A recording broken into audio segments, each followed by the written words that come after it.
schedule, and I'm asking questions to be directed at me because they're not necessarily gonna provide the right information, right? Because I communicate, myself and Jim communicate with the general contractor.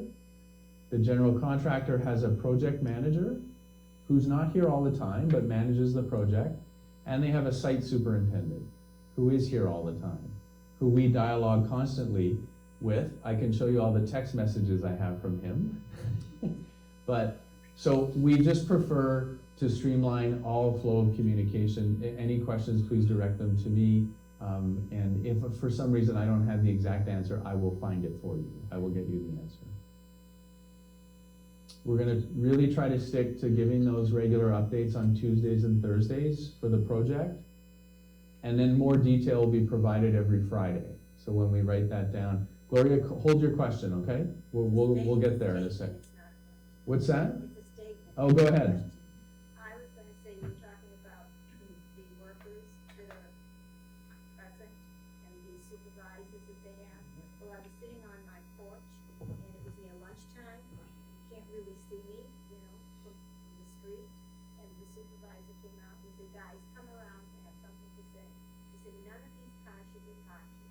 You were told where you're parked, where you're parked. We don't wanna make enemies with anyone. We want people to like you, to do what you're supposed to do. And he says, when I come back after lunch, I want to see these cars in the right place. Good. So just to repeat that, because I'm not sure everybody heard, and certainly the people at home did not. Gloria in Building 4 saw the site, I'm assuming it's the site superintendent, that went to a certain number of workers that were not parked in the right place. So they were parking in spots that they should not be parking in, and basically advised them that they needed to move their cars immediately. So that is something that we're working on. And just to kind of, so thank you for that. Just to be a little bit ahead of it, because I might get this question at the end, is I saw a worker sleeping in the lobby. So I don't know if anybody in this room saw that, but that got back to us today. So we've also followed up with them to make sure that when they need to rest, they're resting in an appropriate area and not sleeping in the lobby somewhere. Just so you know. All right, and thank you through all of this. Your collaboration, cooperation is great, is very much appreciated. I understand, and I try to communicate that to everyone, that this is your home, this is where you live, and we just need to keep that in mind, that this is your home, right? Every time we come to work, and the contractor and the workers come to work, and then they go home, but this is your home. We need to respect that. Okay. The next topic is the Employee Appreciation Fund. We're kind of helping Ken Ruskin and Bill Hyatt really work through this. So this always gets collected throughout the year and then gets distributed to the frontline hourly workers at holiday season. These are the recommended amounts. So $37.50 a month, or I should say minimum recommended amounts, or $450 per year per resident. You're obviously free to give more if you want, and many residents do, but those are the minimum amounts. You have to give a check, or you can actually give it to Bill Hyatt or Ken Ruskin, or you can place it in the box at the front desk, but it has to be a check, and it can be made out to either Employee Appreciation Fund or just EAF as an abbreviation. That is fine. The team really does appreciate this generosity. Last year, the residents were more than generous, contributing a large amount. I'm going to talk a little bit about that now. So you may have seen this in the lobby right here, right? This is a little thermometer. We're sitting at about $30,000 collected. The committee has collected 30. Last year, the contributions exceeded $100,000. So little ways to go. But still lots of time to do that. They really collect funds up until the end of October is kind of their cutoff. But we thank you for that support. So we're going to try to keep that front and center and move that thermometer as contributions increase over the next several months. Okay. So I wanted to remind everybody, we've talked about this a couple times, but a reminder once again, if you have a vehicle that stays on property, regardless of if you put it in an assigned spot or another spot, you need to fill out a form. You can retrieve the form at the concierge desk. Any private duty caregivers that any resident might employ, if they have a vehicle that they come here with and they park here, they also need to fill out a form. If a resident has multiple caregivers, because they might have, more than 8 hours of help, then every single one needs to fill out that form. We're working right now on tagging all the vehicles, making sure that a little sticker goes on each one of those vehicles. And really the goal, these vehicles that do not have form. So we're going to start trying to identify the ones that do not have tags and figure out who the owners are so we can tag them. And then once they're tagged, we can see who should park in which spot, right? So if it's a resident-only parking and then they have an employee sticker on it, then we're gonna speak to that individual and we're gonna give them a warning that they can't park in these places. So we will have like a written warning that will go on the vehicle. If they persist to park in those spaces, we will call a towing company and we'll advise them of that we'll have the vehicle towed from that parking spot. So we're gonna be giving warnings, but we really need those people to adhere to that. And then the charges, if it was someone who's working for a resident, then we're gonna have to get, those towing charges will be assumed by that resident or that private duty person. All right.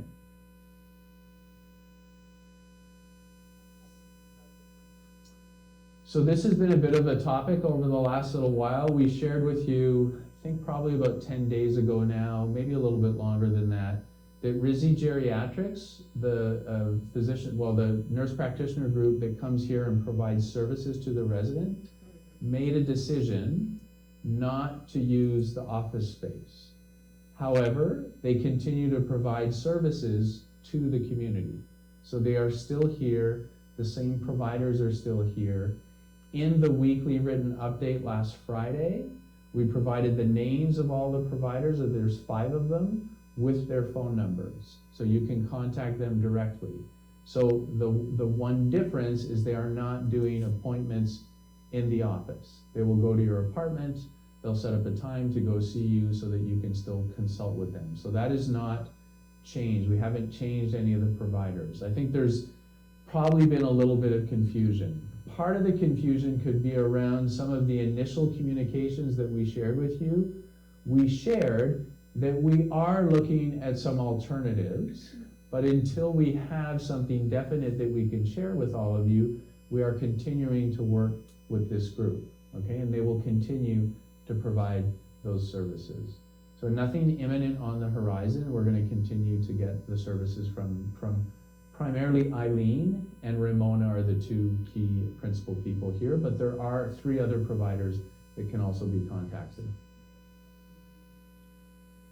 All right, and then you make your appointment directly by contacting them.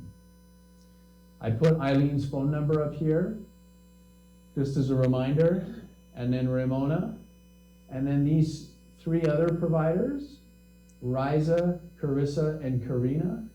Lots of us, right? Look at that, all 4 of them, I just realized that.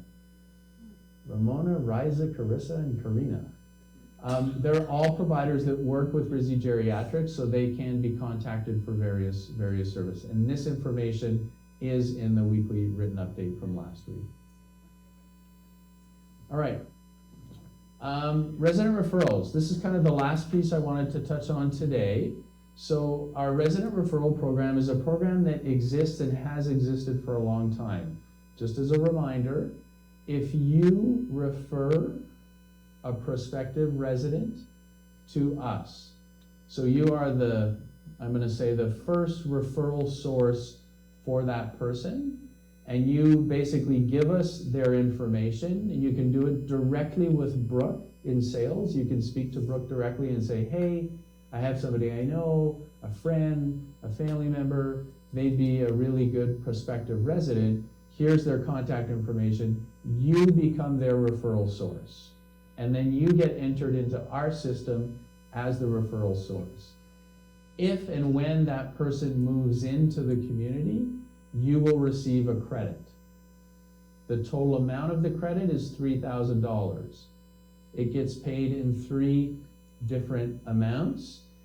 And I'm sorry, I don't know exactly all the amounts, but I think there's an initial amount that's paid. After a certain amount of time, the second $1,000 is paid, and then once they're here for a certain period of time, you get the third. But it's not years, it's all within the first year that you get the full credit. Okay, so if you refer, if you're the primary referral source for someone, you can get that credit. To try to supplement or augment that, we're launching a program right now that will run, which is called Route 66. And it's a referral contest run through our sales office. And basically what it is we've added some different components or some different levels where you can potentially earn some additional monies. So on top of the $3,000, if they do move in, there's other ways that you can earn some referral monies that get credited to your account. Okay, the way it gets paid out is basically on your monthly statement, you'll see whatever amount needs to be credited to you. So that contest or this program will finish on Labor Day, so it's running right now through Labor Day weekend. And some of the levels, to give you an example, these are not all the details. Brooke can share with you all of the details, but if you do a Google review, you can gain points to gain levels and potentially get additional dollars. Has anybody ever done a Google review? There we go. So you can do a Google review about the community. If your referral comes for a tour at the community, so they decide and say, yes, I want to go tour the community, under this program, there's ways that you can access those different levels and different monies. So if you want all the details of how all this is going to work, please reach out to Brooke directly. She can provide those to you, and she has some documentation that she can share with you. Okay? So that's on top of the regular referral program. One of the things we've learned here at the community, and a lot of communities are like this, a good portion of our residents moving in do come through the referral sources, right? Those are really the people that are living here, that enjoy living here, enjoy the events, the activities, their friends. So we're trying to kind of supplement that with another program. All right. So Jennifer, I'm going to ask you to run the microphone. Is that okay? Awesome. And we're going to open it up for some questions. Who has some questions? All right, Mary, right over here. You can just say your name and just your name. Hi, Mary, Building 4. I just want to tell everybody, you have the game, this Route 66. Oh, it's right there. In your cubby, so everybody has the sheet. I just have to put that. Thank you. So in the cubbies, we've put those in there. Awesome, thank you, Mary. So Mary just wanted to share that this, actually I have a copy. This sheet has all the details of the Route 66 program, so this has now been put in your internal mailboxes. Okay? And Bailey and they sign up for Tech Tuesdays. We can help them with Google reviews or Facebook posts and things like that. Thank you. You hear that? Tech Tuesdays, Jennifer and Bailey can help you with the Google reviews, how to do those. They have to sign up though. All right. I think Carol's next. Carol Strike, Building 7. I want to thank you for getting our elevator fixed. You're welcome. So, was it Friday or Saturday? I can't remember now. It was one of those days, Friday or Saturday. The elevator in Building 7 stopped working. We had a technician come out. It was running, it was working. However, you could not call the elevator to the second floor and the third floor. So think about that, right? An elevator that works, but I hit the button and it won't come. So we did a little workaround, because when the technician came out on Saturday, they did not have the components for it. They needed to find those components. So we were actually asking residents to call the security phone to ask them to come and send the elevator to the floor. So that's a little bit tedious, as you can imagine, because if they're in the middle of something, how long is it gonna take them to get there, but thank you to the residents, they were but it is working. I know today they put the last component in, and the elevator is working. All right, back over here. Constance Gaynor, Building 6. I want to thank you for cleaning the signage at the entrance to Austin Gardens. It was looking really terrible, and I mean, I was too embarrassed to even invite people here. I'm sorry. So no, I mean, and it's just brightened up, and I think that's really very important, and especially since we're doing a big promo thing here, Yeah. so thanks. Thank you, Mrs. Gaynor. We're trying to, there are some areas that do look tired and do need some attention. I mentioned before some of the pressure cleaning. Next year, both Jim and I have talked about this a few times. We're gonna be putting in requests for some monies that we can do a lot of this cleaning. So I know it's a little bit away, but we're gonna get there because there are some areas that need to be addressed. Christy has a question. It's not a question, it's more of a statement. I don't know if everybody know, I worked in sales when I first started at Aston Gardens. When we had the resident referral program, one of the most common issues we ran into was they would come in and say, well, I referred this resident and I'm not getting credit for it, and it would be an issue. Sorry, this microphone is a little wonky. When you have someone, if you want to check with Brooke first and see if they are in the computer system, because if they are in our system already, then you wouldn't be considered a referral. Okay, so you can always go to Brooke and say, I have a friend, I want to make sure they're not in the system yet, and if they aren't, then tag your name on them right away. That is the biggest misconception, is you could say, well, yeah, they were here 5 years ago, but I brought them back in. Well, we already had their information. So that's a key component to you getting the referral. Just make sure that we don't have their information already, okay? Great point. Thank you, Christy. That is really the way the program works. And just to give you an idea, in our database of prospective residents, we have approximately 3,500 names. So there's a good chance that some people have already contacted us or maybe went through another referral source. So that is the first important part, but don't wait, do not wait. If you think someone you know is showing any signs or any interest of coming to the community, you should speak to Brooke about verifying that information. All right, Mrs. Swindon. Yes, Lynn, Building 2. I just wanted to know about the lakes. Once you get the fountains working, will you address the water quality? Because we see it's dying. Things are going stagnant, algae's forming. So we have a company that comes in and does verify that, so we can absolutely follow up with them. They can, potentially we can do testing, but yes, we can, absolutely. Yep. Any questions, Mary? Mary, Building 4. I don't know whether this is relevant today, but now there are some broken sidewalks between between Villa B and C. Are you aware of the raised sidewalks there Between, not necessarily there. I know that we addressed last year and the year before, we did some resurfacing and cut pieces out. So sorry, the Villa, well, what you can do is you can actually share that, leave that information at the front desk, ask them to provide it to me, and we'll follow up if there's any areas that need to be addressed. One other question. I'm wondering about the handicap parking signs. I have two signs I'm on a first floor. I have two signs in front of my unit, and it's like 6 or 7 parking spots down from the front door.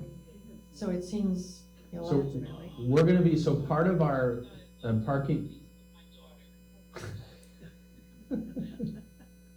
part of the parking spot identification that we're doing is we're gonna be adding an additional spot in front of every building. So there's gonna be an additional handicap spot.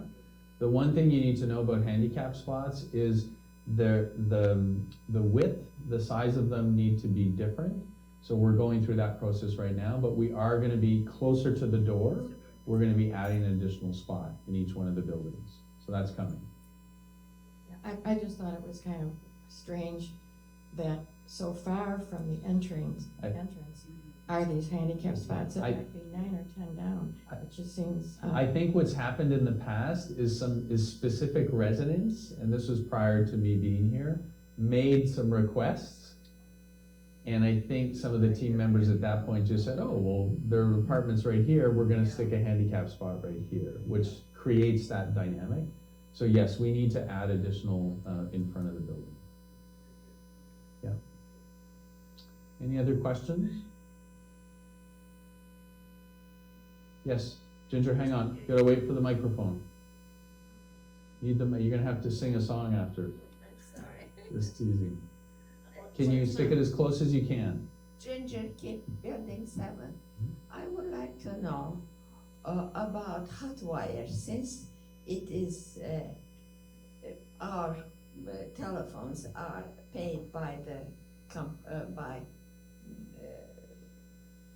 by association, yeah, whatever. The television and internet, Not telephone. not telephone. Not hot wire. Mm-mm. So go ahead, ask your question though, and get the microphone a little bit closer. This is what I like to know. For do we pay for the telephone ourselves? I don't know. Okay, When I first came here, I did not pay. Now we started to pay. Is there a program? What is it? okay, so great question. So Ginger's question is, do the residents pay for telephone service through Hotwire? Okay, that's the question. So we provide, the community provides television, cable at a certain level, and internet Wi-Fi service for your apartment. That is provided through the community to you. Telephone service is an addition. So if you wish to add telephone service, that charge does go to you from Hotwire. However, when a new resident moves in, and this is what Lynn was saying, there's a period of time where Hotwire says, you know what, you just signed on, we're not gonna charge you. What they do for a year is they only charge you the taxes and the fees. They do not charge you for the service. Once that year lapses, then the monthly fee will kick in on your Hotwire statement. I have been here over a year. I haven't heard anything from here or from the telephone company, nothing, or Hotwire. So- I haven't heard anything. What happens?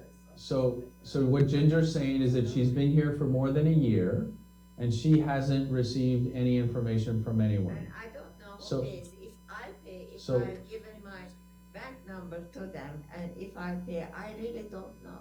So, Somebody has to help me. so let me just try to answer that. So we can figure that out together. I can, myself or Christy, we can help you figure that out together for you. But you have a choice to make. So if Hotwire's not charging you, you can either be quiet and not say anything. They might find out one day and might start charging you. I want to But, keep but, that service, it's important. understood. So that situation, we can help you with. You just come and see us and we'll help you figure that I out. did get a call from Hotwire Mhm. saying my TV box was not working, Mhm. and they have to work on it. I said, who are you guys? Are you Hotwire? What has it, with my TV, what is that box called under the TV? It's called a set-top box. Whatever, Mhm. that's not working. Okay? Who is calling me? Who are they? Why are they calling me for it? My TV is working. So if your TV is working, all you need to tell them is my TV is working, I don't need you to help me. I see. You just And hang up. just hang up the phone. Just hang up. Chances are, Hang up. chances are it's not Hotwire calling you, Okay, if your TV is working, okay. okay? They did mention Hotwire and they Mm. did mention TV, so I was going, thank you. You're welcome. Yeah, do not, if your TV is working, that's something else going on. Just hang up, Hang up. lock 'em. Any other questions? Mr. Pierce. Hi, Jim Pierce, Building 7. And since elevators came up, are they inspected on a regular basis? So, And is there a badge in the car that says last inspection was such and such a date? so elevators and this is really the regulations that so these are commercial elevators.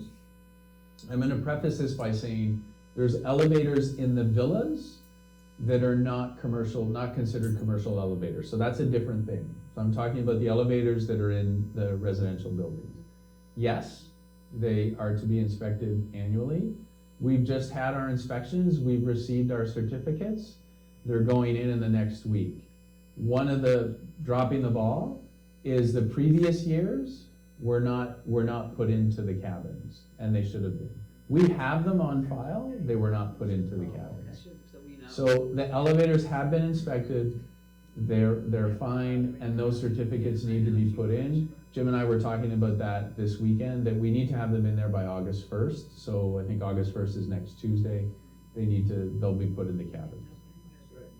And we did change on the elevator topic, we made this change last year. We had been working with a company called Schindler Elevators, they were here when I got here. We made a change, we're working with another provider that has been much more responsive. When we have an issue, sometimes Schindler, it would take them a day, 2 days, 3 days for them to come. This company, they're called Kone Elevators, they have been much more responsive and have come very quickly. But yes, they need to be in the cabins. I do have something else to say. Me again. I don't know if all of you are aware or not, but Social Security, your Medicare is coming up for enrollment in October. I had 2 residents bring me letters from the Social Security office about their enrollment. They were fraudulent. So if you get anything in your mailbox that's asking for any personal information, Social Security should already have it all. If they say Social Security, you need to call this number and re-register with them with your private information, don't do it, okay? Bring us the letter, let us look at it and verify, but make sure that if you do contact anybody and you give them any information, that they are legitimate. Okay, so Social Security should already have all your information, they should not ask anything.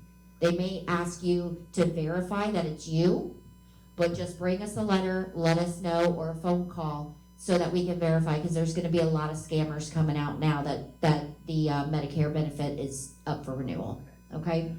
Thank you, Christy, it is open enrollment season for Medicare. I think it runs until sometime in December. So for the next few months, yes, you could be inundated with some of those things. Please do not hesitate to come and see Christy or myself. We will take the time to sit and look at whatever documentation you have, just to make sure that you're dealing with the right people that you need to deal with. Same with emails. Emails can be the same too, right? If you're not sure, you go, oh, I got an email, should I respond, should I not respond? Please don't hesitate, come and see us. You know, on the computer front, and I know that some of these scammers will kind of maybe prey on seniors, but I can tell you that it's across the board. Several years ago, I walked into my own home, and my wife was on her computer, and she was speaking to someone, and then I just kind of listened briefly to the conversation, and he was directing her on how to get into the computer, right? Basically, she was giving him access to the computer, where I said, whoa, hang on a second. You know, who are you talking to? Anyway, it turned out that it was somebody who was trying to scam her, and she was, you know, on the verge of imminently just giving that person access. So it happens, unfortunately, but please do not hesitate. We can help you with that. Oh, Ginger, another question. We're gonna have to put you on a quota. Ginger, hang on a second, hang on. We're gonna have to put you on a quota for the questions, okay? Okay, go ahead. What is my quota? 1 after? After this question, you're done. But watch what I'm gonna do, as close as you can get it. I get calls 2-3 times a day. They say this is welfare calling. you have some privileges that was added that you don't have to pay for dental, for this and that. Welfare doesn't call you at home. Correct. Who are these people that call me 2-3 times a day? Hang up. Hang up. Yep. Done. I Disconnect. answer, hola, and they hang up. Disconnect. Any other questions? Renata?